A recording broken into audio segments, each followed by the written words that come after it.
الحمدللہ حمدا کثیرا طیبا مبارکا فی۔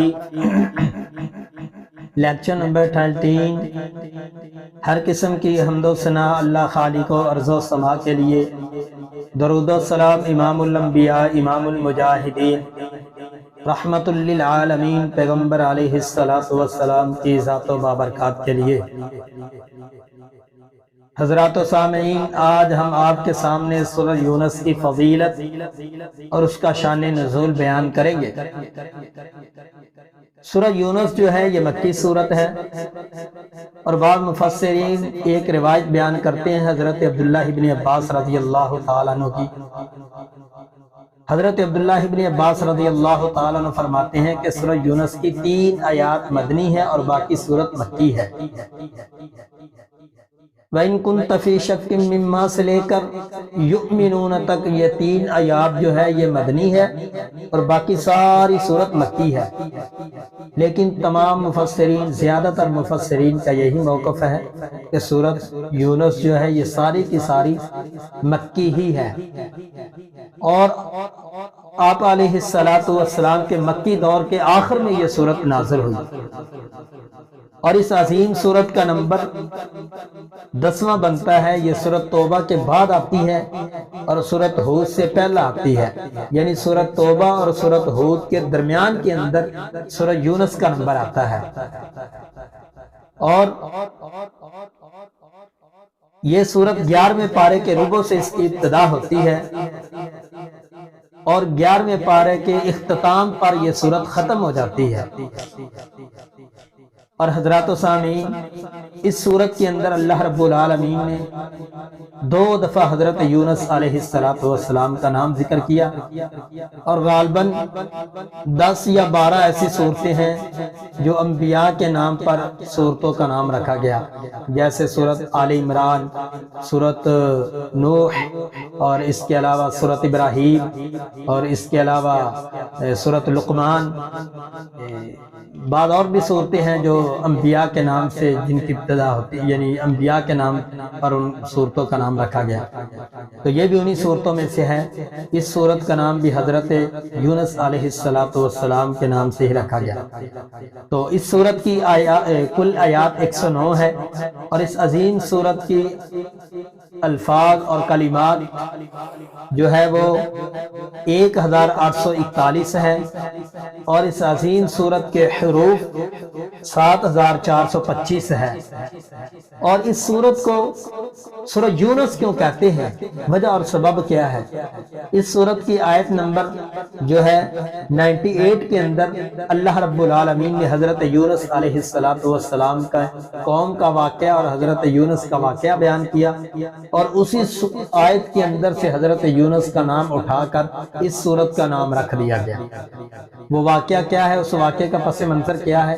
حضرت یونس علیہ السلام نے اپنی قوم کو بہت اللہ رب العالمین کی طرف دعوت دی، اللہ رب العالمین کی طرف بلایا، تو جب اس کی قوم پر عذاب آیا تو حضرت یونس علیہ السلام وہاں سے نکل پڑے۔ یہ لمبا واقعہ میں شارٹ کٹ بیان کرنا چاہتا ہوں۔ تو حضرت یونس علیہ السلام وہاں سے نکل پڑے، تو قوم والوں کو پتہ چل گیا کہ ہم پر اللہ رب العالمین کا عذاب آنے والا ہے، تو قوم والوں نے اللہ رب العالمین کی بارگاہ عالیہ میں پکی اور سچی اور خلوص نیت کے ساتھ توبہ کی، تو اللہ رب العالمین نے ان کی توبہ کو قبول کیا اور ان کو معاف فرما دیا۔ تو حضرت یونس علیہ السلام، پھر وہ لمبا واقعہ ہے، وہ مچھلی کے پیٹ میں چلے گئے، کتنی دیر وہاں رہے، یہ بھی مفسرین کے مختلف اقوال ہیں۔ کچھ کہتے ہیں 40 دن رہے، کچھ کہتے ہیں زیادہ دن رہے۔ تو ایک تو سمندر کا اندھیرا، دوسرا مچھلی کے پیٹ کا اندھیرا، تو حضرت یونس علیہ السلام نے وہاں بھی اللہ رب العالمین کے سامنے دعا کی، تو اللہ رب العالمین نے ان کو بھی معاف فرمایا، اور پھر وہ مچھلی کے پیٹ سے باہر آئے۔ تو اسی مناسبت کی وجہ سے، اس واقعے کی وجہ سے اس سورت کا نام سورہ یونس رکھا گیا۔ تو اسی سورت کی فضیلت کے بارے میں ابو داود شریف کے اندر ایک روایت آتی ہے، تو نبی علیہ السلام کے پاس ایک صحابی آیا، وہ کافی عمر والا تھا، اور آ کر کے اس نے نبی علیہ السلام سے کہا کہ مجھے قرآن سکھائیے، قرآن کی تعلیم دیجیے۔ تو آپ علیہ السلام نے فرمایا الف لام را، اور اس عظیم سورت کی ابتدا بھی اللہ رب العالمین الف لام را سے کر رہے ہیں، یعنی حروف مقطعات سے کر رہے ہیں۔ اور آپ نے لیکچر نمبر 2 میں حروف مقطعات کے بارے میں سورہ بقرہ کے اندر جب ہم نے لیکچر نمبر 2 بیان کیا تھا سورہ بقرہ کا، تو اس میں ہم نے تفصیلاً حروف مقطعات کے بارے میں بحث کی تھی، حروف مقطعات کے بارے میں مفصل بیان کیا تھا۔ تو اس عظیم سورت کی ابتدا حروف مقطعات سے ہوتی ہے۔ تو حضرات و سامعین، نبی علیہ السلام کے پاس یہ بندہ آیا، یہ صحابی آیا، اس نے کہا مجھے قرآن کی تعلیم دیجیے۔ آپ نے فرمایا الف لام را والی 3 صورتوں کی تعلیم حاصل کر لے، 3 صورتوں کو یاد کر لے۔ اس نے کہا کہ میری عمر کافی ہو گئی ہے، میں ڈیڑھ عمر کا ہو گیا، مجھے کوئی آسان سا عمل بتائیے، یعنی آسان سی صورتیں بتائیے۔ تو آپ علیہ السلام نے پھر کہا تم الف لام میم والی 3 صورتوں کی تعلیم حاصل کر لے۔ تو اس نے پھر کہا کہ میں یہ بھی نہیں کر سکتا، یہ بھی میرے لیے مشکل ہے، میری عمر کافی ہے، میری زبان جو ہے وہ موٹی ہو چکی ہے، میری زبان پر جو الفاظ جاری نہیں ہوتے۔ تو نبی علیہ السلام نے پھر فرمایا چلے تم جو ہے وہ مسبحات والی 3 صورتوں کی تعلیم حاصل کر لیں۔ مسبحات وہ صورتیں جن کے جو اس سے شروع ہوتی ہے یسبح للہ سے، یسبح للہ سے، جیسے سورۃ حدید ہے، سورۃ سبا ہے، اور اس کے علاوہ سورۃ صف ہے، اور بھی کئی صورتیں، سورۃ تغابن ہے۔ تو آپ نے فرمایا مسبحات والی 3 صورتوں کی تعلیم حاصل کر لی۔ اس نے کہا یہ بھی میرے لیے مشکل ہے۔ تو نبی علیہ السلام نے فرمایا چلے پھر تم سورۃ زلزال کی تعلیم حاصل کر لو۔ پھر اس نے سورۃ زلزال کی تعلیم آپ علیہ السلام سے حاصل کی، اور سورۃ زلزال یاد کرنے کے بعد اس کا ترجمہ، تفسیر، مطلب، مفہوم سیکھنے کے بعد پھر اس نے کہا لا ازید ھذا ولا انقص۔ نبی علیہ السلام سے آج کے بعد جو آپ نے مجھے تعلیم دے دی ہے، جو آپ نے مجھے قرآن سکھا دیا ہے، جو آپ نے مجھے پڑھا دیا ہے، اس کے اندر نہ میں کمی کروں گا اور نہ میں اضافہ کروں گا۔ یعنی کیسا صحابی کا ایمان ہے، یہ بہت بڑی بات ہے کہ دین کے اندر نہ کمی کرنا اور نہ اضافہ کرنا۔ آج مسلمان کلمہ بھی پڑھتے ہیں لیکن اس کے باوجود دین اور اسلام کے اندر نئی نئی بدعات، نئی نئی خرافات اپنی طرف سے شامل کر لیتے ہیں، عبادت سمجھ کر، نیکی سمجھ کر۔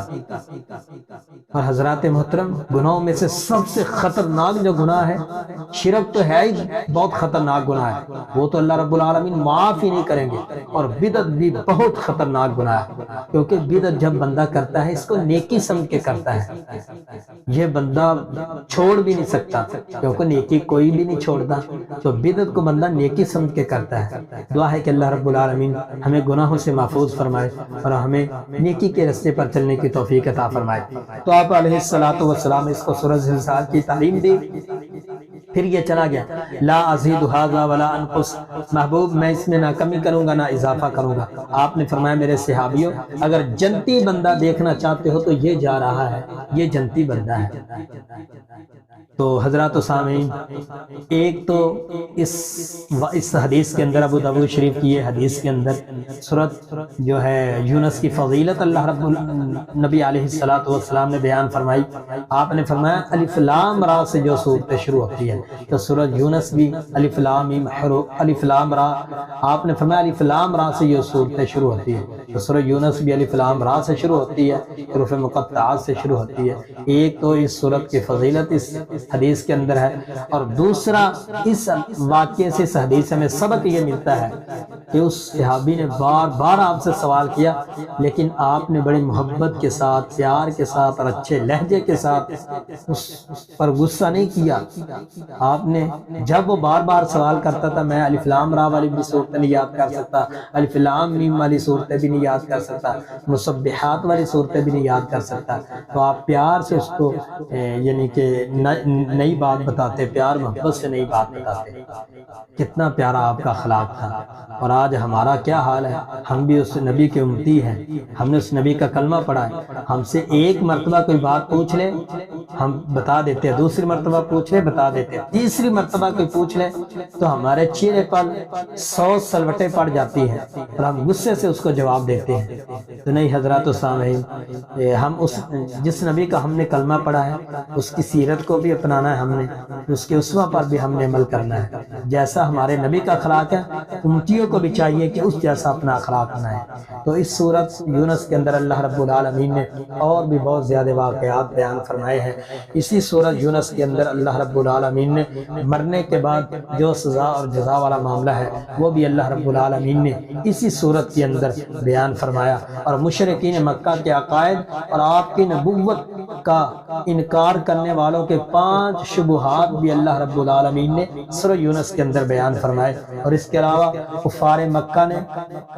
کفار مکہ کو جو اللہ رب العالمین نے چیلنج کیا تھا کہ اس جیسی کتاب لے کر آؤ، وہ چیلنج بھی اللہ رب العالمین نے اسی سورت کے اندر بیان فرمایا۔ اور اس کے علاوہ حضرت نوح علیہ السلام کا واقعہ اور اس کی قوم کا واقعہ بھی اسی سورت کے اندر آتا ہے۔ حضرت موسیٰ اور حضرت موسیٰ علیہ السلام کی قوم کا واقعہ بھی اسی سورت کے اندر آتا ہے۔ اور اس کے علاوہ حضرت یونس علیہ السلام کا واقعہ اور حضرت یونس علیہ السلام کی قوم کا واقعہ بھی اسی سورت کے اندر آتا ہے۔ تو آخر میں یہی میں پیغام دینا چاہتا ہوں، یہ تھی مختصر اس سورہ یونس کی مختصر تفسیر اور اس کی یعنی فضیلت۔ حضرات و سامعین، اس دعا کو ضرور یاد کریں جو حضرت یونس علیہ السلام نے کو اللہ رب العالمین نے سکھائی تھی، اور مچھلی کے پیٹ میں جتنی دیر وہ رہے اور اس دعا کو پڑھتے رہے، اس دعا کی برکت سے اللہ رب العالمین نے حضرت یونس علیہ السلام کو سمندروں کے اندھیروں سے اور سمندروں کے اندھیروں سے اور مچھلی کے پیٹ کے اندھیرے سے نکال کر آزاد کیا۔ تو اس دعا کو ضرور یاد کرے اور اس دعا کو ہمیشہ مشکل کے وقت، مصیبت کے وقت اس دعا کو ضرور پڑھے، جیسے اللہ رب العالمین نے حضرت یونس علیہ السلام کی پریشانی اور مصیبت کو آسانی میں تبدیل کیا۔ وہی جو حضرت یونس کا رب ہے وہی ہمارا رب ہے، وہ ہماری بھی پریشانی اور مشکل کو دور کر سکتا ہے۔ تو دعاؤں میں خصوصی یاد رکھیے۔